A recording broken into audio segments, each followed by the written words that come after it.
So we're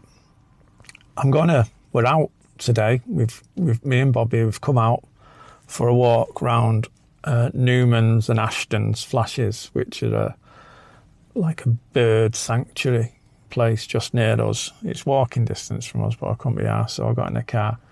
So me and Bobby are going to go for a walk, and I'm going to do one of them walking, talking videos. I'm going to do an update of me fast, which is going good, but I'll tell you as I'm walking. Right, so we're out now. Just take this off, Bobby. Go on, love. So this is Ashton and Newman's Flashes. I'm gonna sort of, there's part of it. It's all frozen over now, but it's the two big lakes really that were salt mines. So they've basically filled them in a little bit, and they've made it into a bird sanctuary. So there's lots of bird watchers and twitchers around here.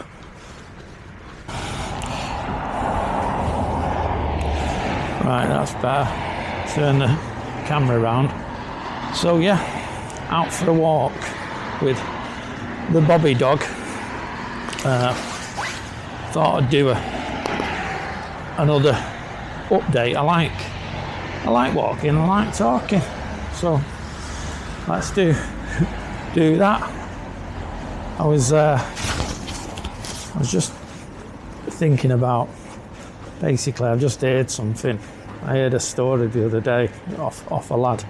It reminded me of a joke I knew about, basically. Right, I'll tell you a joke. First thing, it's Friday, innit? Let's have a joke on Friday. Cheer you up on a Friday. So most of my jokes will be alka jokes, by the way. But, so, yeah, this bloke, he's drinking heavily, and it's a problem. And his wife has threatened to leave him if he ever comes back in such a state ever again. They've had the conversation. Anyway, he decides he's gonna sort of go.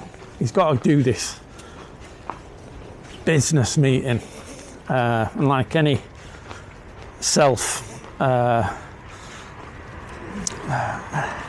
self-respecting alcoholic, he arranges to meet the fella in his local pub, and obviously he goes early and gets a few pints down him, but he's very conscious about, because his wife has said to him, "Get out of there, Bob." His wife has said to him, "If you come home drunk, you know you're gonna be chucked out." So he puts on his best suit, his wedding suit, because it means a lot to him, this business deal, and he goes off to the pub and he says, "Right, I'm not going to drink too much," and blah blah blah. So she's heard it all before, so she does the face, you know what they do. And he gets there early because he thinks I'll have a bit of Dutch cottage and stuff like that. So anyway, the bloke's late, so he's got there early, and the bloke who's going to do a bit of business with, he's a bit late. So by the time he gets there, he's well pissed, and the bloke doesn't stay long because he thinks he's a loon. So he carries on drinking, sort of, because he's got an excuse now, because he thinks he's blown a business deal. So he's drinking.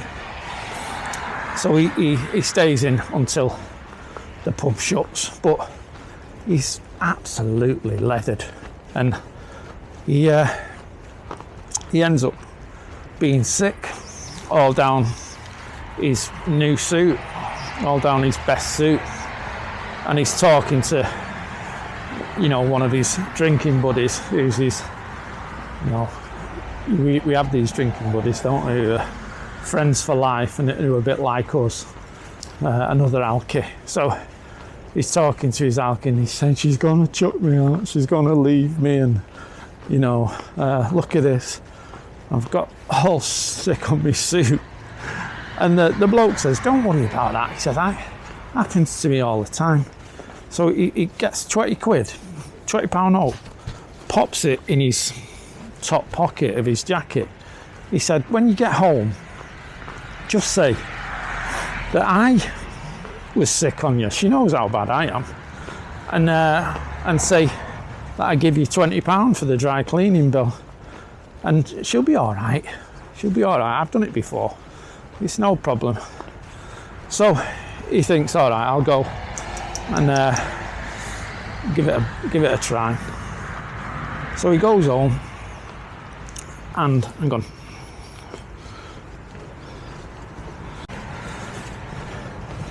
All right, morning. So he goes home and his wife, anyone who's watching this who knows what our partners are like, she's got the face on, and she's serious this time. She's going to chuck him out. But he says, look, he says, the guy was late, and he sort of, I thought, you know, I don't want to do business with someone like you. You know, if you can't be on time for a meeting, well, bollocks to you anyway. And so I had a few drinks, and you know, Charlie, he was drinking as usual, and he was sick, and he was sick all down my suit, and he says, but he gave me £20 for the dry cleaning bill for me jacket. And he sort of pulls it out, and he pulls out two 20s. So she said, there's £40 there, what's the other 20 for? So he says, oh, that's for when he shat in me pants. Anyway, that's an old alky joke. It reminds me of, I've got a mate who I'm obviously not going to sort of say his name, but this is a true story. He in the early days of online dating, he was on the piss and other stuff, and he'd been on a bender for quite a while. But he's a good-looking workaholic businessman, and he matched up with this very, very beautiful model, and he thought, you know, she was a bit out of his league, but he with a few pints in him, he thought he was Don Johnson, and he went out to meet in Manchester in Chinatown, meet for a meal, took her for a meal, and it was a really nice Chinese restaurant, and it was all going quite well until he felt the urgency, the impending calamity. His bowels hadn't been right. He'd been on the beer for quite a while, and he was in danger of having an accident. So he excused himself quite quickly. He said, I've just got to go to the toilet. And he didn't make it. He didn't make it, but he basically filled his underpants, but they were quite tight because he was going on a date, so he'd put his date underpants on, you know, not the mighty whities, not the big old boxers. He'd got his sexy underwear on, and it contained the accident. So he took them off, and put them sort of down the side of down the back of the toilet, and he wiped himself, and one of the staff, he could hear one of the staff sort of outside in the toilet area, you know, and he said, "You all right?" And he said, excuse me, Chinese accent, but he said, yeah, fine. Anyway, he went out back to his date thinking, Jesus, I've just about made that. And this really angry Chinaman came out of the Chinese man, sorry, this Chinese man came out of the toilet holding a shitty pair of underpants and shouting, "Why you do that? Why you shitty these shitty underpants in the toilet? Why you not take them out? Why you?" And he said, they're not mine. And the bloke come up waving these shitty and this shit going all over the place. Why you? So he basically left, you know, a wedge of money on the table and got up and got out, and he said to the girl, "Do you want to go for a drink?" And she said, "No, thanks. I'll leave it if you don't mind." Which is it's not a happy story, but it made me laugh, you know, because that's the situations. Even this is situations that people get in whilst they're drinking, and they laugh it off. But it's not funny. It's embarrassing, and you know, there's a solution to that sort of chaos and calamity. So what was I going to talk about today? I got sidetracked there a little bit. So I was going to talk about my fast. So it's been at 6 o'clock. I'm 4 days since my last meal, which is good. And the stuff that I've read and I've heard suggests that at 4 days, your mind and your cravings stop a little bit. I think I'm not hungry. I think in my head keeps telling me that, you know, should be eating, but my mind is really, you know, it's a liar. But physically, I don't feel like yesterday. I felt starving, and I was up. I sort of stayed up quite late, and then I went to bed and just lay in bed, not able to sleep, absolutely starving. I got up about 5 o'clock for an hour, watched a bit of telly, and then went back to bed at 6, and then had an hour and a half until I had to get up and take my daughter, to give my daughter a lift to work. And it was hard. It's really hard. But for anyone who's considering doing a fast, get through day 2 and 3 and out the other side, which I am now, it feels a lot better, and I feel in a lot better mood. I think I was pretty impossible to talk to.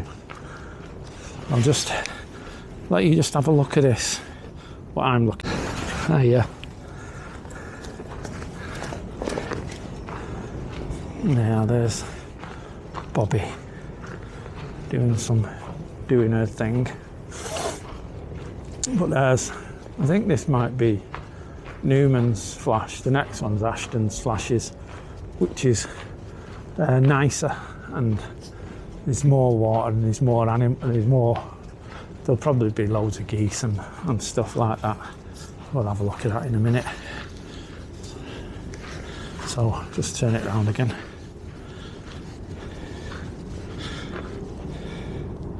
Come on.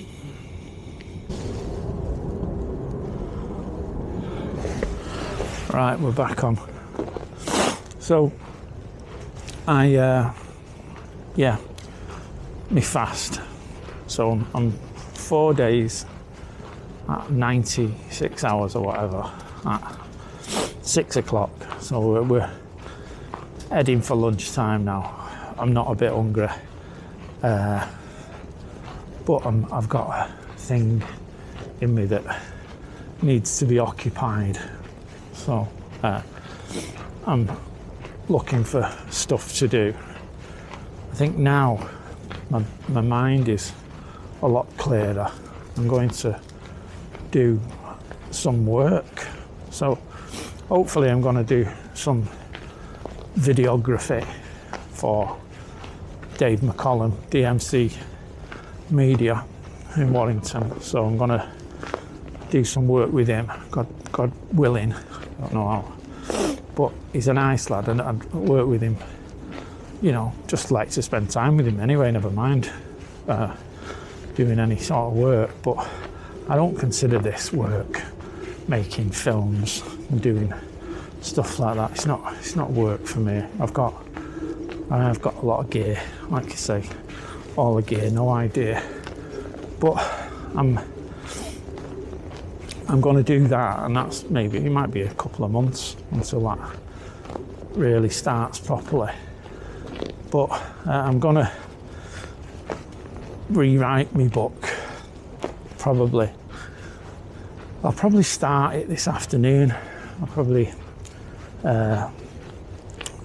run the first few chapters through ChatGPT, and when I published it, I wrote the first 6 chapters in 6 weeks, and then I wrote the second 6 chapters in 6 days.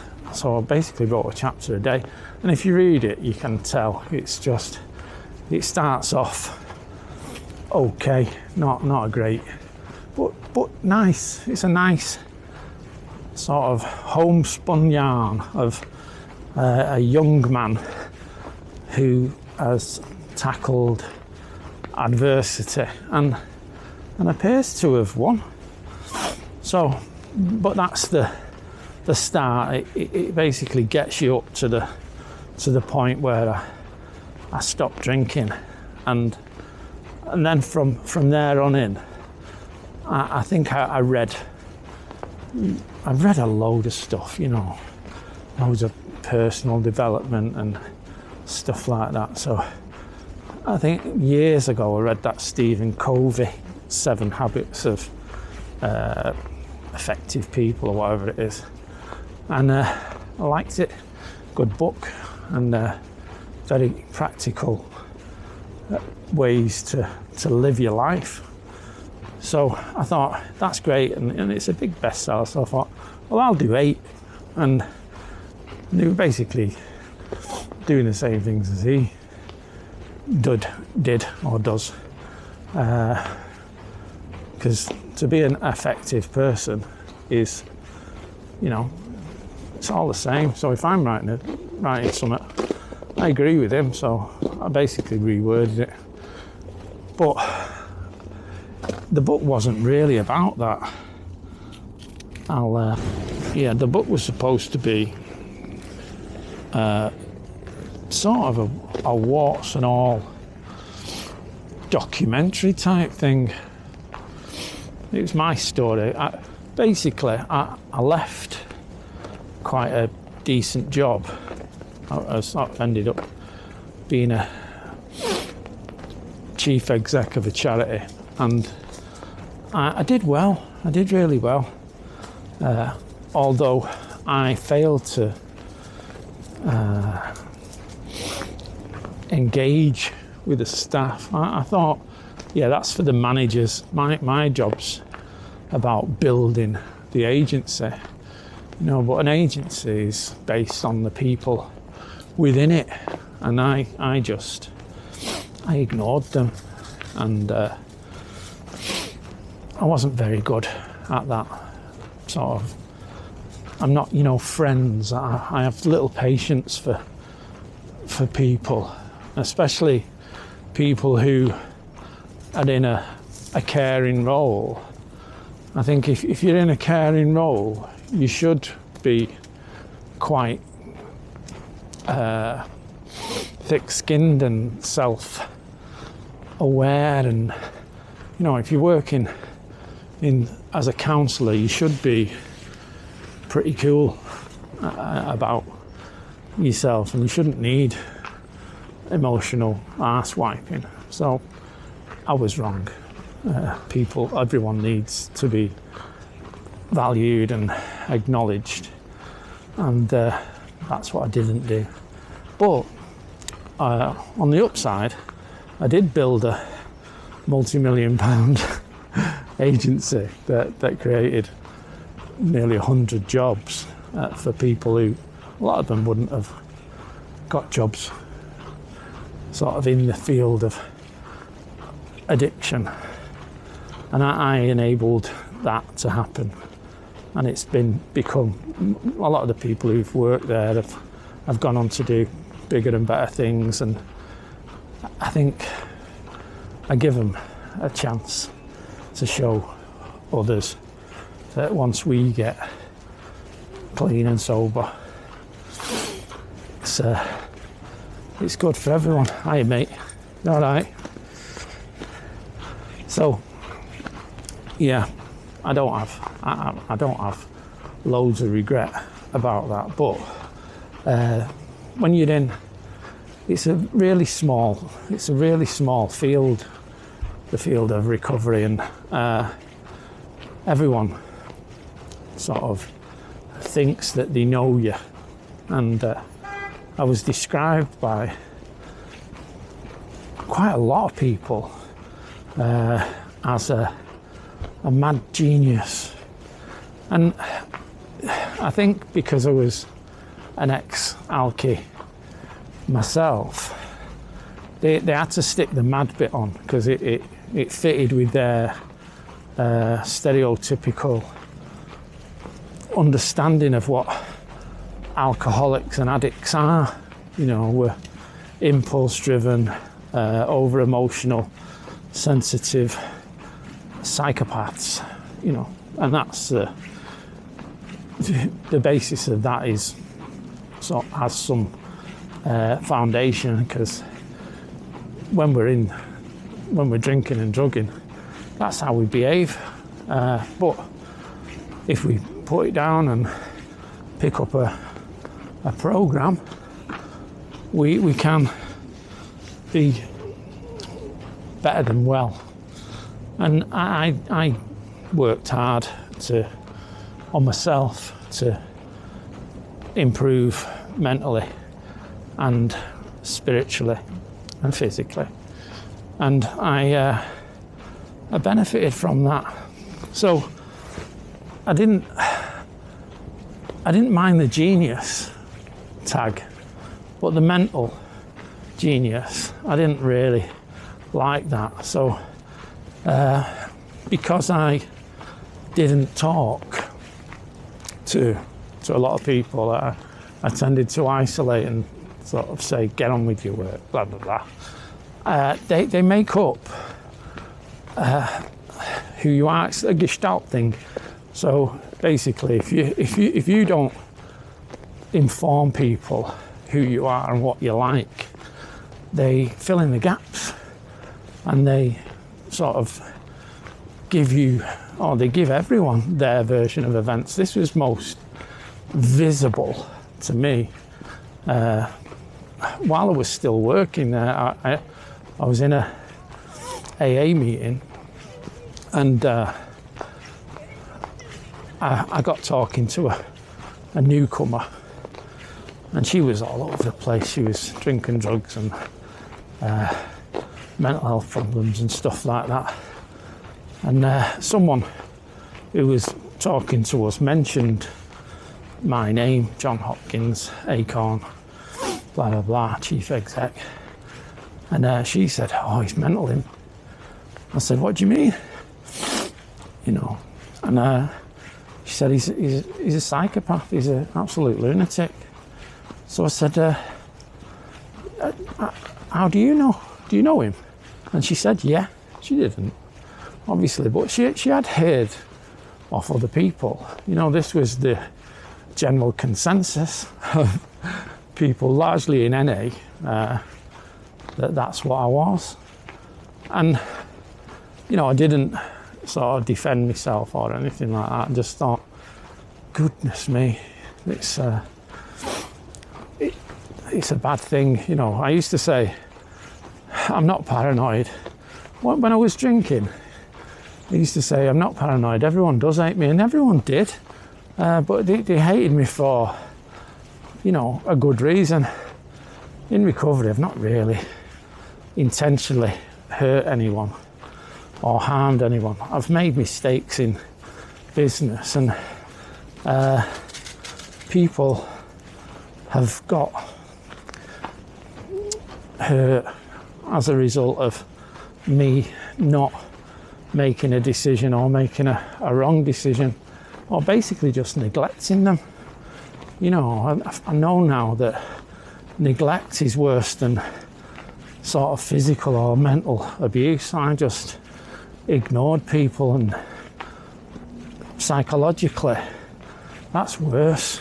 So that was a consequence of my poor management, but it still left a lot of people with an idea of who I was, and I thought, I need to set the record straight here.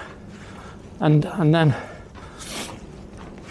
I got diagnosed with cancer at the same time in 2018. So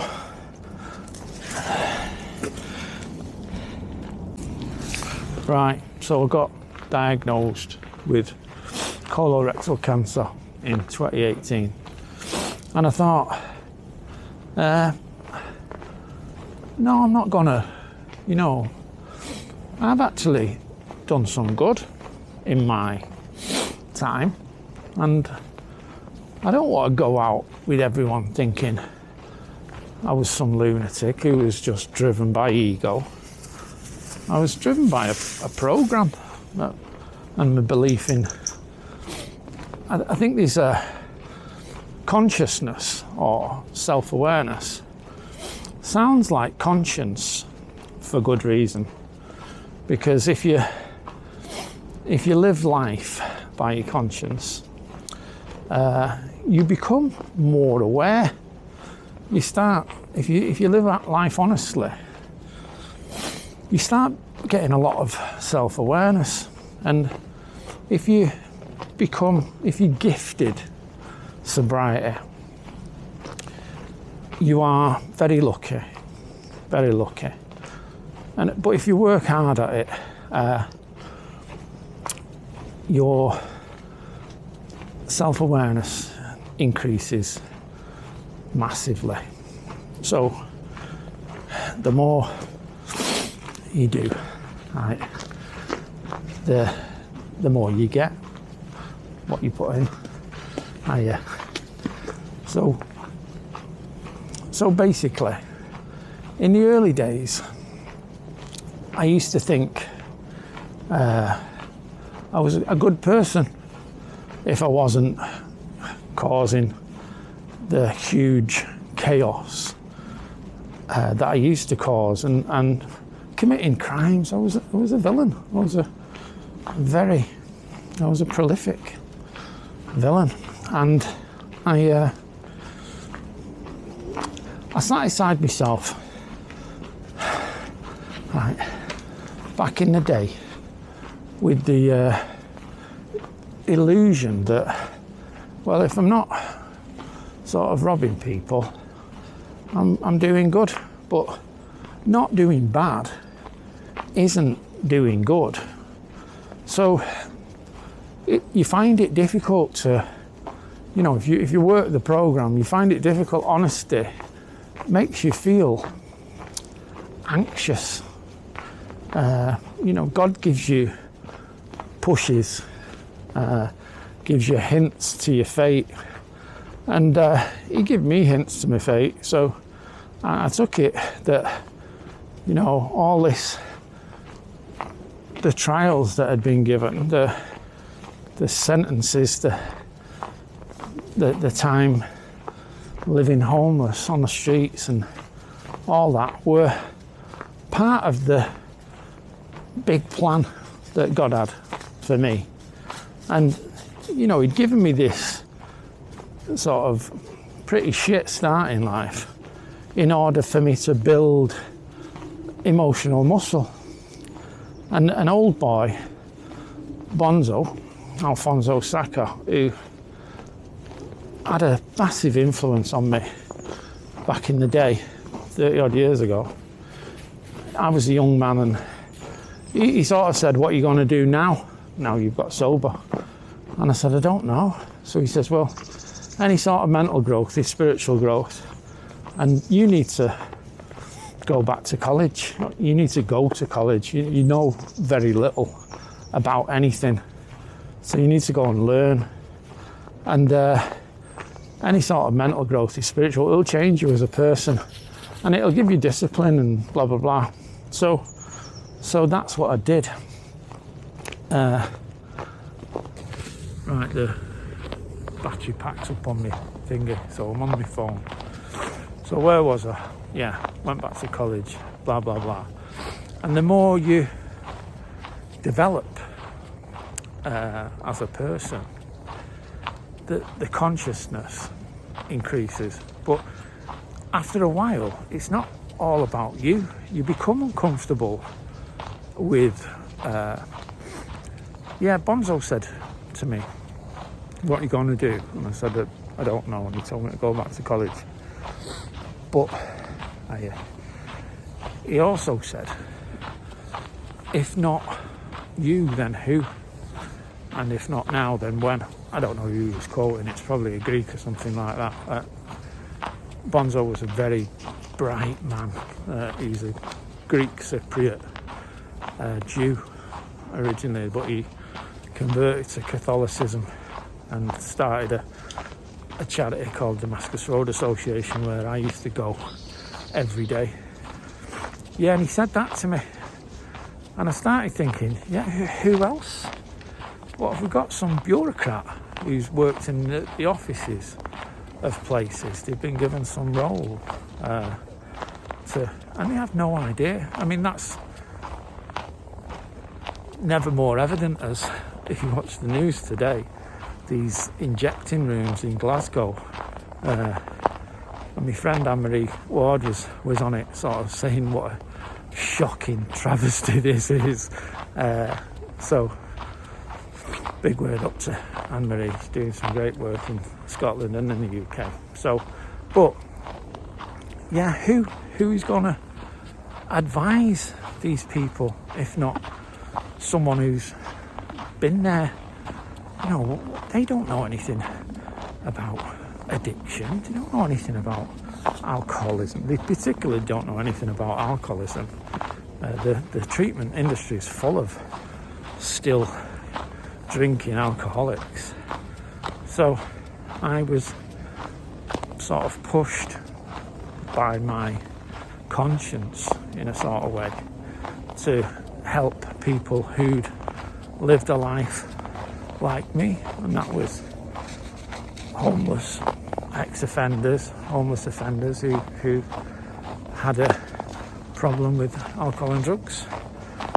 So that's what I did, and I initially set out to become a probation officer, which I did, and later I ended up managing this charity that my friend Helen Massey-Roach founded, and it had good bones. You know, she'd done some good work to get it off the ground against all the status quo.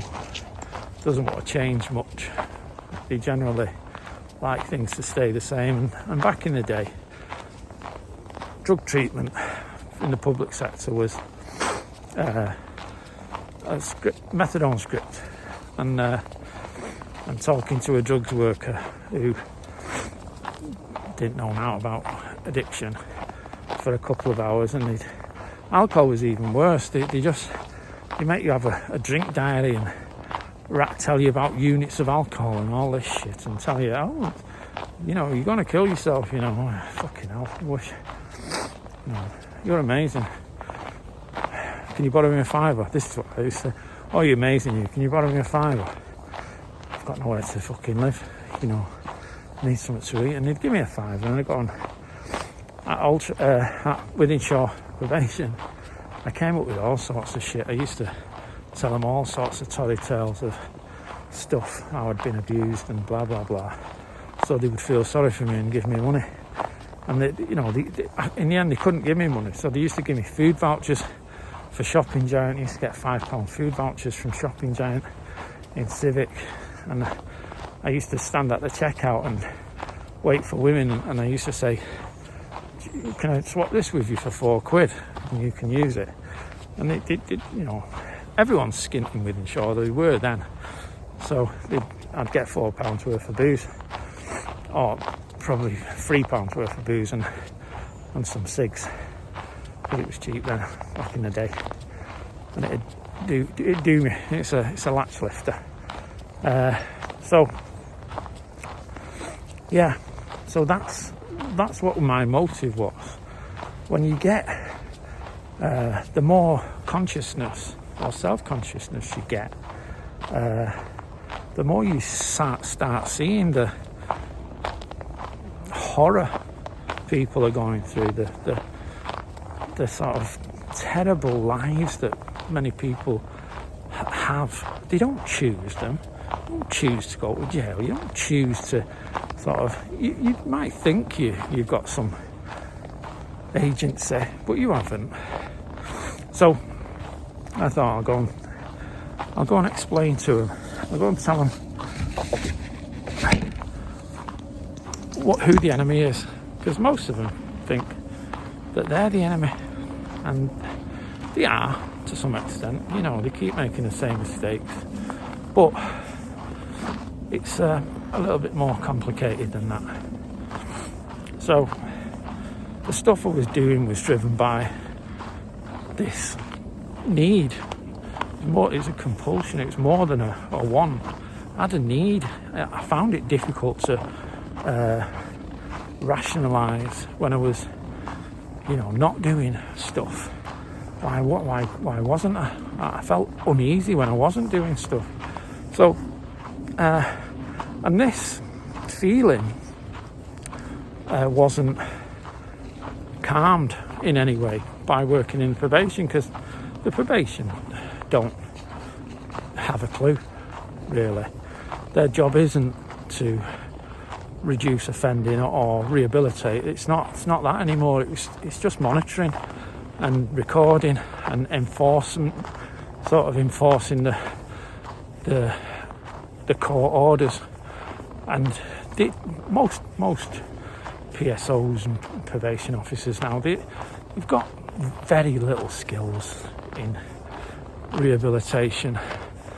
Some have, you know, but you landed with such a sort of caseload, the admin is overpowered, so you end up just doing admin to fit in and you know, I was very much in the closet when I was working for probation, but people knew, and people didn't trust me. They thought I was going to start using drugs with the clients and all sorts of shit, you know, because they're working on the only information that they've got, which is people who are terribly damaged, and they assume that people can't change, which is ironic. But anyway, I left there with some relief, thinking, excellent, you know, I'm going working in treatment, and these are my people, and it was good. It was good for a few years. You know, I wouldn't change a day, although I would change me. I would, in hindsight, I was, you know, I would have provided as much care to my staff as I did to the end user, the service user, and I didn't. So that's my only regret. But nevertheless, we did great work, and there's a legacy there. You know, there's still people, hundreds of people a year that are getting clean and sober, largely through the work that I did with others. But to be honest, if I wasn't there, it would have collapsed in sort of at 2001, 2002. So I did drive it forward. But yeah, so getting back to that, so I think people needed to know, or I needed to have my version of events made public. So back to the main story. So I ended up writing this book on a resentment, really, or on an idea that I needed to put the record straight and get my version of events out there before I died, really. So, and people, I was remembered as this psychopath, this mental genius, as was described by many people in the industry. So anyway, that's what motivated me writing the book. And like I say, I started good, but when I got onto the main body of the book, it was nonsense, really. First 6 chapters are quite good. Second 6 chapters are not that good. So I'm going to rewrite the book, and let me just show you this. Look at this. This is where we are. Bobby! No!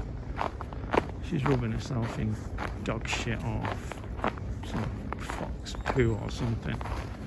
She'll stink when she goes on, but anyway. So yeah, there's nature conservation area. This is part of the flashes. So lucky. Right, so back on with the story.